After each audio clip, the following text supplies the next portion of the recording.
Connect says it will quit providing foster care in Hillsborough County if a panel of experts says it's time to go. Eckerd and its contractors are now the target of 3 investigations involving failures in foster care. And we uncovered some of those failures during our 8 on Your Side investigation of foster kids held in a gas station parking lot day after day instead of going to school.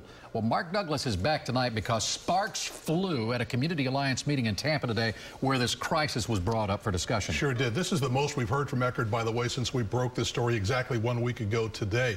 Eckerd Managers spent 2 hours today trying to explain how this mess started.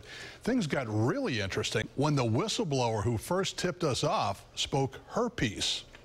For me coming forward, I was terminated in a sense for doing my job. Former caseworker Shirley Moore insists she was fired for blowing the whistle on failures in foster care.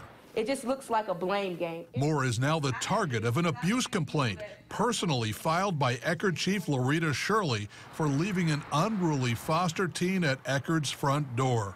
Not one person stopped and was of any assistance with that child. Is that caseworker a hero or a villain? I appreciate the fact that she's sharing her story. I do not appreciate the fact that a kid was left unsupervised in our parking lot. Lorita Shirley today blamed YFA, the contractor Eckerd hired to provide foster care, for the foster care crisis in Hillsborough, a crisis now under review by a DCF team of experts. You're saying that your agency and you personally were blindsided when we reported last week that day after day, week after week, these kids were spending their time at Wawa? We were blindsided by the fact that kids weren't attending school during the day and spending their days at Wawa, absolutely. We discovered dozens of foster kids sleeping in offices on Eckerd's watch 3 years ago. Last year, we exposed brawls and the beating of a caseworker in a teen center. And now foster kids held in cars day after day in this gas station parking lot. So as Eckerd finally struck out, Shirley says if the DCF review team says so, Eckerd will quit.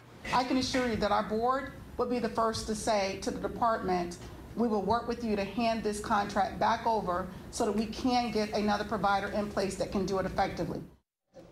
There's a lot at stake here, primarily the well-being of more than 4,000 foster kids in Hillsborough County, handled by 3 of Eckerd's subcontractors, one of which Eckerd fired last week. Now, if Eckerd does quit itself, it would stand to lose about $73 million a year in funding from the DCF. Now, it's notable that both Eckerd and YFA apologized for the terrible treatment of some of these foster kids in their system. So they did make that apology today, and you've got to hand them that much. Well, if Eckerd goes, you have to wonder who's next. I mean, a provider that can handle this operation, that's a big deal. So what's next? Well, the next thing is that panel that we first told you about yesterday, formed by the DCF Secretary. They start their work this week. They're going to have a couple public meetings, maybe later this month.